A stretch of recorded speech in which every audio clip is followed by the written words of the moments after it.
మీకు మాటిచ్చిపోతున్నా, అవసరమైతే ముఖ్యమంత్రి గారికి నేనే అపాయింట్మెంట్ లెటర్ పంపిస్తా, ముఖ్యమంత్రి గారితో మాట్లాడతా.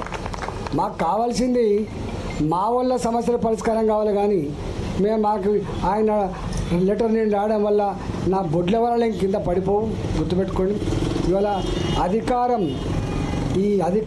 ఈ పదవి, ఈ బాధ్యత ప్రజల కోసం ఖర్చు పెట్టమని ఇచ్చింది తప్ప నా అహంకారం కోసం ఇవ్వలేదు. కాబట్టి మాకేం బాధ లేదు. కాంగ్రెస్ పార్టీ నాయకులు చెప్పు శంకరప్ప గారు, తప్పకుండా వస్తామని చెప్పు, ఎప్పుడంటే అప్పుడు వస్తామని చెప్పు, నేనే మిమ్మల్ని అందరిని తీసుకొని పోతా అని చెప్పి మీకు మాట ఇస్తూ, నేను మరొకసారి ఇక్కడున్న అధికారులకు నేను కోరుతున్నాను.